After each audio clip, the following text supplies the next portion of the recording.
এটার প্রতি মানুষের আকর্ষণ বেশি হয়। আমাদের আকর্ষণটা কোন দিকে বলুন তো? সতের দিকে না অসতের দিকে? তাহলে বুঝতে হবে যে আমাদের গতিটা কি হচ্ছে। তবে অসতের দিকে আকর্ষণ তো ওইটাই আমাদের ভালো লাগে। তবু আমরা দেখুন এবারে স্রোতে আমরা চলে যাচ্ছি। যদি কেউ ভালো করতে যায় আমরা তার প্রতিদ্বন্দ্বী হয়ে পড়ি, বাজে লোক, ভণ্ড, তাকে বলি ভণ্ড। আর সে ভণ্ড হোক, সেজেছে দিয়ে কাজ করছে, তো তুমি কি সাজে দেখি তার মধ্যে দেখো, তবে তাও তুমি পারো না। আচ্ছা বলুন, ছেলেরা স্কুলে যায়, সিগারেট খেতে কেউ শেখায় কি? মাস্টার শেখায় কখনো সিগারেট খেতে? খায় কি না? এই জগৎটাই এমন, অসৎ বস্তু শেখাতে হয় না, ওইদিকে স্বাভাবিকভাবে প্রবণতা থাকে। কিন্তু মাতা পিতা গুরুজনের কর্তব্য সৎ পথ দেখানো। বলে হ্যাঁ ঠিক বলেছেন, কিন্তু মাতা পিতা যদি সৎ পথে না থাকে, গুরু যদি সদাচরণ না করে, তাহলে আর শিশুদের কি ক্ষতি হবে? ঠিক তো? মাতা পিতা বলছে এসব না হলে হবে না, ছেলেকে ঘর থেকে বের করে দিচ্ছে। ভালো কাজে যাবি, দেখাচ্ছি না, আমার কথা শুনবি না, দেখাচ্ছি না। বুঝতে পারছেন না? যাই হোক, যত রকমের ভোগ সুখ আছে সব একে জেলের মধ্যে দাও।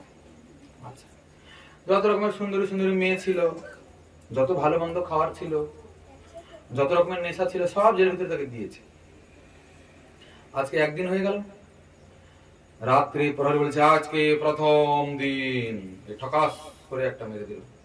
তার হৃদয়টা কেঁপে উঠলো, প্রথম দিন হয়ে গেল মানে আমার দিনে একদম মাইনাস হয়ে গেল, আর 6 দিন বাকি। এই করে করে প্রতিদিন প্রহরী জানিয়ে দেয় আজকে দ্বিতীয় দিন। বুঝতে পারছেন তো? হয়ে গেল 7 দিন শেষ, 8 দিনের সকাল উপস্থিত। এখন তাকে তো ট্রেনে নিয়ে যাওয়া হচ্ছে। হ্যাঁ, ছেড়ে দাও ছেড়ে দাও ছেড়ে দাও, ক্ষমা করো ক্ষমা করো ক্ষমা করো। জল্লাদকে আর শোনে, রাজার আদেশ পালন করবে না, অপরাধীরা আদেশ পালন করবে। নিয়ে গেছে যেখানে তার মুন্ডুটা কাটা হবে। এত বড় খড়গ, খড়গ দেখলে মানুষ পেচ্ছাপ করবে। নিয়ে গেছে। আচ্ছা, একটা নিয়ম আছে, মৃত্যুর আগে শেষ ইচ্ছা পূরণ করা হয়, আছে না? হ্যাঁ, তোমার শেষ ইচ্ছা কি বলো? বলছে আমি একটু মহারাজের সঙ্গে দেখা করতে চাই।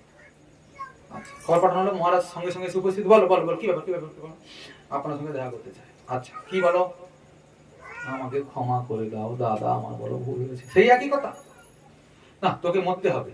তবে শোন, তুই এত বড় অপরাধ করলি, তবুও তোর মৃত্যুদণ্ড হলো, তা মৃত্যুর আগে তোকে এত সুখ ভোগ দেওয়া হলো, তার মরার আগে একটু আমাকে ধন্যবাদ জানিয়ে যা।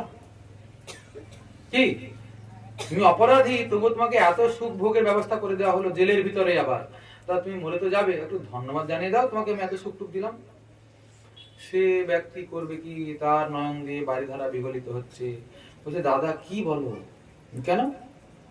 বলে যার সামনে মৃত্যু দাঁড়িয়ে আছে সাক্ষাৎ, যে ক্ষণে